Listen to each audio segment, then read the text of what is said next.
So the welterweight division is where it's at right now in UFC. This is by far the most exciting division as of recently. Of course, Colby Covington beat Tyron Woodley, and there's talks of Covington versus Masvidal, and Usman recently signed to fight Burns as well. And Nate Diaz is planning on making a comeback, and Nick Diaz has said that he wants to come back to the division. So right now at welterweight, we've got some fun things going on, and it's kind of stealing the show in my opinion. It's one of the top divisions right now and always has been, but recently it seems to be spicing up a little bit more. And I'm going to be talking about that division today, giving you guys every single matchup to make next, because we've got the whole division wide open with no matchups made pretty much other than for the title. And I'm going to go through every single fight in the rankings and some outside the rankings as well, telling you guys the fights to make next in the division. Moving on with Kamaru Usman versus Gilbert Burns, already signed, happening in December. Quite some time away, although not quite some time away. Jesus Christ, time seems to be flying by recently in life. Kamaru Usman versus Gilbert Burns, great matchup. It's Usman versus Burns. It's just what it is, you know. The title was on the line, and it's a championship fight in December. It's a great matchup. It's a very close fight skill-wise. I'll be honest with you, Gilbert Burns, in my opinion, might have beaten Woodley the most impressively out of anyone. I mean, no one else was really dropping Woodley all over the place. So Burns versus Usman is a great matchup, great styles. They both train at the same gym. There's a good storyline. I'm glad it got made. But let's move on to the fights that need to be made with Colby Covington versus Jorge Masvidal. This fight, Masvidal, if you don't take the fight, if Masvidal signs to fight Nate Diaz in a rematch, he's ducking Covington. It's a fact. It kind of is a fact right now. I just went back and re-watched Covington ragdolling Masvidal in his apartment. There's some things to take into consideration when we talk about that, by the way. Masvidal at the time was a lightweight. Covington was an actual welterweight at the time, so there was a bit of a weight difference, but still, Covington has been known to ragdoll Masvidal. You don't bring someone in to teach you how to get better at wrestling if they're not far better than you at wrestling. Like, I think Colby Covington would beat Jorge Masvidal. I've always thought that would happen. A lot of people are on the Jorge Masvidal bandwagon right now, even though he just lost to Usman. Like, a lot of people are big fans of Masvidal. I do understand that, but I still think that Covington would do what Usman did to him pretty similarly, to be honest with you, and I think Covington would do it, I don't know, after Masvidal coming off that loss, maybe Covington would do things a little bit differently, but still, I think Covington would beat Masvidal, and if Masvidal doesn't want to take that fight, why not? Why not take the fight with Covington? It makes all the sense in the world. Jorge Masvidal, you want the title back. You said it yourself. You want Usman in a rematch. That was your ideal situation. Fighting Nate Diaz in a rematch when you've already beaten him does not get you a title shot. So you're lying, then. Kind of how that works. Take on Colby Covington. I understand you hate him, so why not fight him? Put the BMF belt on the line. Make it a bigger occasion, but you won't put the BMF belt on the line because Colby Covington wins fights in a different way than you like to win fights, so he's not a BMF apparently, but still, I think Colby Covington should fight Jorge Masvidal next. It's the fight to make. It's always been the fight to make, and here's the thing about this fight. One of them loses again, it can't happen maybe. That's the thing. Masvidal loses another fight, it's over. Masvidal's outside the top 5. Colby Covington loses again, gets KO'd badly. What? Imagine if Colby gets KO'd badly in his next fight. That could happen. I'm not saying it's going to happen, but that could happen at some point in his career. And then all of a sudden, 9 months off, another matchup gets made again, and we don't see this. Like, let's capitalize. We've got both of them unbooked.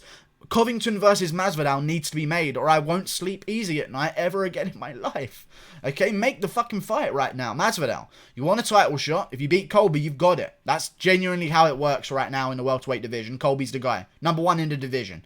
You beat him. Doesn't matter if you've only beat one guy to get a rematch. You fought on short notice the first time. They can build that narrative. You beat Covington, who had a close, razor-close fight with Usman on full camp. Maybe this time you'll beat Usman a bit better or have a better showing. That's what they could sell. Moving on to the rest of the division, because I don't want to talk about that too much or I'll get fucking angry, because I'm sick of it. Make the fight happen, Masvidal. Covington wants it.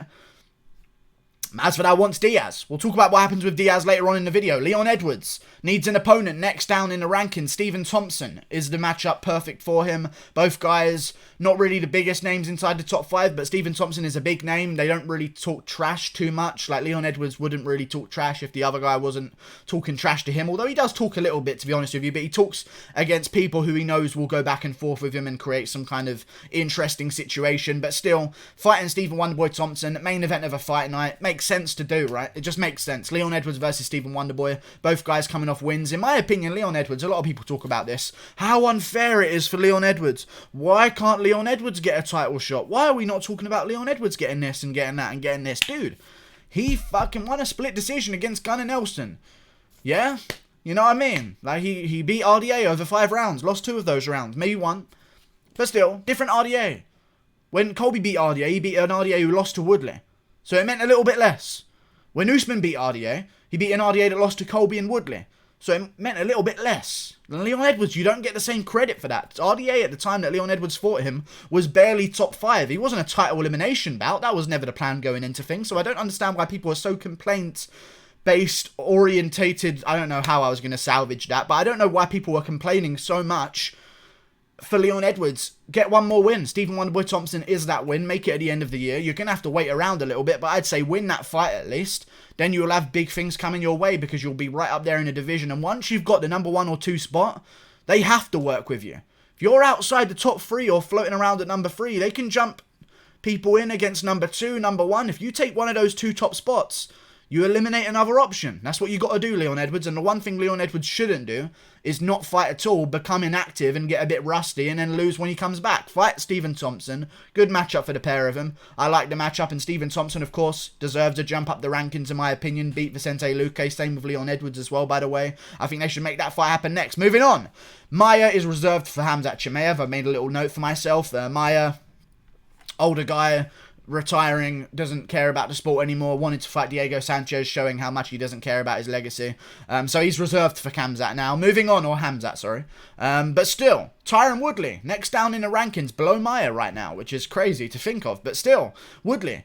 Nick Diaz. I actually don't mind the Nick Diaz matchup. I was going to say Robbie Lawler in a rematch, but we'll talk about what's going on with Robbie Lawler that recently got announced later on in the video. But still, Woodley versus Nick Diaz is actually okay, because listen, Nick Diaz said he wants to come back at some portion at the start of 2021. That sounds like not January, in my opinion. He could come back on a Nate Diaz card, that could happen, but you would say January, first thing next year you would say. You wouldn't say, some point at the start of 2021, means a little bit more of a stretch, maybe February, March, April. Woodley's just suffered a broken rib, he's going to be out, probably recovering. He'll probably be okay by Christmas, before Christmas.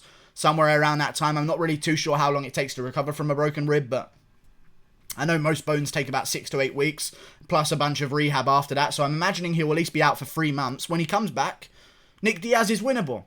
Woodley's winnable for Nick Diaz right now. I think it would actually be okay to do that fight right now, and it sounds weird, but I genuinely think that would be the best thing to kind of do, because I can't see Nick Diaz going in there against Lucaya or this. Woodley is the lowest ranked guy with the biggest possible name, with the lowest potential risk for Nick Diaz to face, and the highest potential reward as well. That's why it's the perfect fight. Woodley versus Nick Diaz in February or March. Make it happen. Moving back. Woodley said he wants to fight again. I don't think he should, but he said he wants to fight again, even though he's clearly spent, and Colby was literally the nail in the coffin that he said he was going to be. But still, moving on. Michael Chiesa versus Vicente Luque. It's a fight I want to see. Vicente Luque's earned to jump up the rankings again with Chiesa. Just because you beat the guy, his stock dropped. Michael Chiesa, you beat RDA after Leon Edwards did. Like, it drops again. Like, you lose a little bit more respect for beating him. You don't get title shots. You don't get Colby Covington, I'll see you in July, and then don't fight in July because of the whole sneezing situation worldwide. I think Chiesa's been a little bit inactive. He's suffered for that. He hasn't fought since January, which has been a long time, but still, get back in there this year against Vicente Luque, preferably in November before Luque's next birthday. That would be ideal. And I think Luque versus Chiesa would be a great matchup for many reasons. The winner of this one would put themselves in a position to maybe take on the winner of Leon Edwards versus Stephen Thompson, if they really want to make them jump through one more hoop, or maybe the winner of Woodley Diaz will take on Edwards versus Thompson, but the winner of this one could take on maybe the winner of Maia versus Chimaev. I'm sure they won't jump Chimaev from Maia to number 1 or 2. They're not going to do that with him. I reckon they'll have him fight one more guy. But listen, the winner of Chiesa versus Luque is in a great position. Great style matchups as well. Luque's stand-up guy. Great stand-up, great chin, great power as well. Great technique on the feet, Michael Chiesa. None of the things I just listed, but grappling. Sometimes we've seen Luque have some problems against Derek Krantz even. He got cracked and then grappled with and almost had his back taken and rear naked choked. If you remember that fight, Krantz had a couple of close submission attempts. I think it'd be good to see where Luque's grappling's at right now, because he's had some problems in the past. He's won back fights and he looks really good. But I think Chiesa would be a good test to see, okay, has Luque evolved all the parts of his game, or has he just kind of got the striking down now? because we've seen him have some problems. Even though he beat Derek Krantz, he did beat him. I just think it's a good matchup because we haven't really seen Lucaya take on a top-level grappler in the octagon as of yet, and I think that Kiesa would be a good test for him. Plus, Kiesa hasn't really taken on a real current streaking welterweight yet since his move in. I mean, he fought Diego Sanchez, Carlos Condit, recently RDA on like a 3 fight out of 4 losing streak. Like, it was a bit weird, you know? So I think Kiesa versus Lucaya, great matchup to make next. Co-main event of a fight night. Moving on, Neil Magny should take on Belal Muhammad. I think Belal Muhammad's earned a jump up the rankings. A lot of people aren't talking about Belal Muhammad. Why not? He just beat Lyman Good. Lyman Good, if he beat Belal Muhammad, would earn a jump up the rankings. Belal Muhammad has earned his jump up the rankings, in my opinion. Right now, 8-3 in the UFC. I believe, if I look it up right now, and I'm going to check it right now, he's on a 4-fight win streak. I want to check it up just to make sure. Belal Muhammad, let me just have a little bit of a look. Where is his record? He might be on a 5. He might be on a 5-fight win streak. I'm not even sure, to be honest with you. I'm looking at his record right now. He is on a 3-fight win streak. Lost to Jeff Neal, had a close fight with Jeff Neal, but 3 in a row. Lyman Good, 21-5. Takashi Sato, 15-2. Rear naked choke in the 3rd round. Curtis Millender, 17-4. Give him a break. Jumping back up those rankings, not to mention he was on a 4-fight win streak before then against Randy Brown, Jordan Mean, Tim Means. 2 Means in a row. Chance Recounter as well. Great fighter, 12-2, 27-8, 29-11, 9-1. He's fought good guys. Lost to Lucaya, lost to Jeff Neal. Giving the match with Neil Magny. Great matchup. Neil Magny's not a big name. Not really going to be looking at a jump up the rankings anytime soon. Co-main event of a fight night. Neil Magny versus Belal Muhammad. Moving on down the rankings to another matchup I need to see made. Jeff Neal just spoke of the devil. Santiago Ponzinibbio versus Jeff Neal. Jeff Neal needs one more before a jump up, in my opinion. Beat Mike Perry. Good win. You know, had some good wins. Beat Nico Price. Good win. Not really got the big ranked win he needs. Santiago Ponzinibbio, in my opinion, is floating imaginarily around the 10 to 13 range of the rankings. That's just where I respect him at, because let's not forget, if Jeff Neal beats... Listen, people wanted to see the battle of the Neals with Neil Magny and Jeff Neal, but Santiago Ponzinibbio KO'd Neil Magny. Jeff Neal beats him, you can kind of get some leeway and probably jump yourself up the rankings anyway, naturally, just because Santiago Ponzinibbio beat Magny. If Magny goes up, you beat the guy that beat him, you're going to start to edge up as well, Jeff Neal. So I think it's a good matchup. Jeff Neal versus Ponzinibbio, 2 great strikers. Neal's got a good chance because Ponzinibbio's had a bunch of time outside the octagon. But if Ponzinibbio comes back, him versus Jeff Neal would be great at the end of the year in December. Probably on the Usman versus Burns card. Moving on to another fight in the division. Nate Diaz needs an opponent. I've taken away Masvidal from him because no one needs to see that ass whooping twice. Nate Diaz should take on... Who'd I just list? Yes! Great stuff. This is memeable. This is so memeable. If Lawler versus Perry happens in December, let's bring Nate Diaz back in March. I say we do this. A pay-per-view in March. Covington versus... No, maybe not Covington versus Masvidal. A pay-per-view in March. Big title on the line, or a big headliner on the line as well in the main event. Then we do Nate Diaz versus the winner of Perry versus Lawler on the card as well. That would be amazing. On the feature fight of the card, Nate Diaz and Lawler Perry winner as the co-main event, because why not? Feature fight of the card, Nick Diaz versus Tyron Woodley.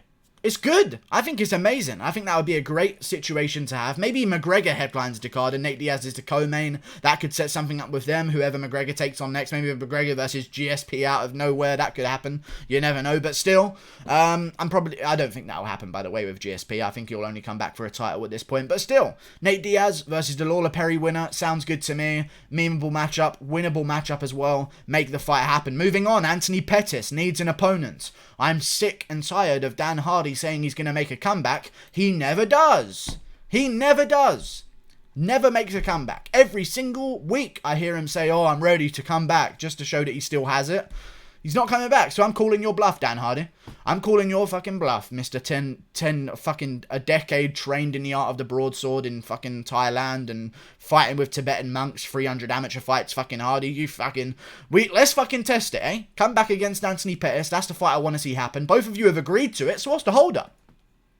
Pettis would love it. Pettis would love that, Dan Hardy. Come back. Let's see what happens, eh? See if you still got it in the tank like you think you do. Anthony Pettis versus Dan Hardy, because quite frankly, I'm sick of him fucking talking about it every other week. If you're going to come back, come back. Otherwise, don't fucking blue ball us every other weekend. Moving on. Down the card, Robbie Lawler versus Mike Perry already signed. I thought I'd mention it in there anyway. But outside the rankings, Lawler versus Perry being the only one left on the rankings that hasn't had a fight booked by yourself. Yours truly, the MMA guru. But still, Donald Cerrone versus Nico Price 2. Rematch needs to happen. Don't mind when it happens. Early next year, apparently, is when they want to do it. I think it's a good matchup because Cerrone can win it in a rematch, in my opinion. If those eye pokes don't happen in the first round, and first of all, the point getting it taken away saved Cerrone, but if those eye pokes don't happen, maybe Cerrone switches on earlier in the second round and gets the second round for himself. I thought Price won the second round. Second round was pretty close, but you know, it's a good matchup. Make it again, and also, if Cerrone loses, I like that it would be to Price.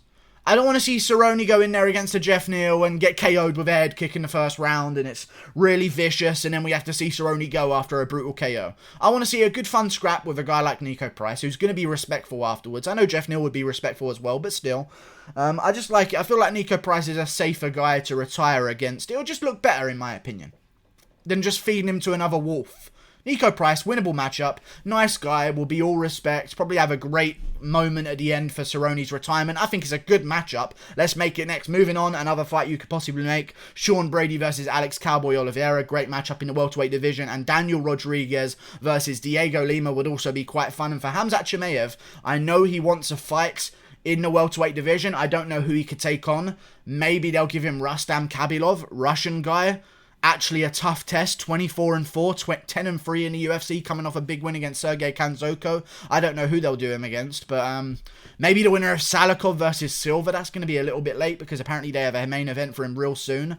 I have no idea who they're going to match him up against, in all honesty. I really have no idea. They're probably going to do something really weird, but I hope it's someone like a Ramazan Ameev, a Miguel Beza recently had a fight cancelled against Jeremiah Wells. He's going to need an opponent. I know it's not going to be any of them, but we'll see what they do next for Chimaev because I assume he's going to have one more fight in there before the Damian Maia one. Thank you for watching the video. Click that button up there. I hope you enjoyed the video. And toodle pip. We rambled for a while there. That's very impressive. I'm very impressed with myself. That was nice. Hopefully you followed along. But that's all I want to see next happen in the welterweight division. Perfect matchups to be made. Goodbye.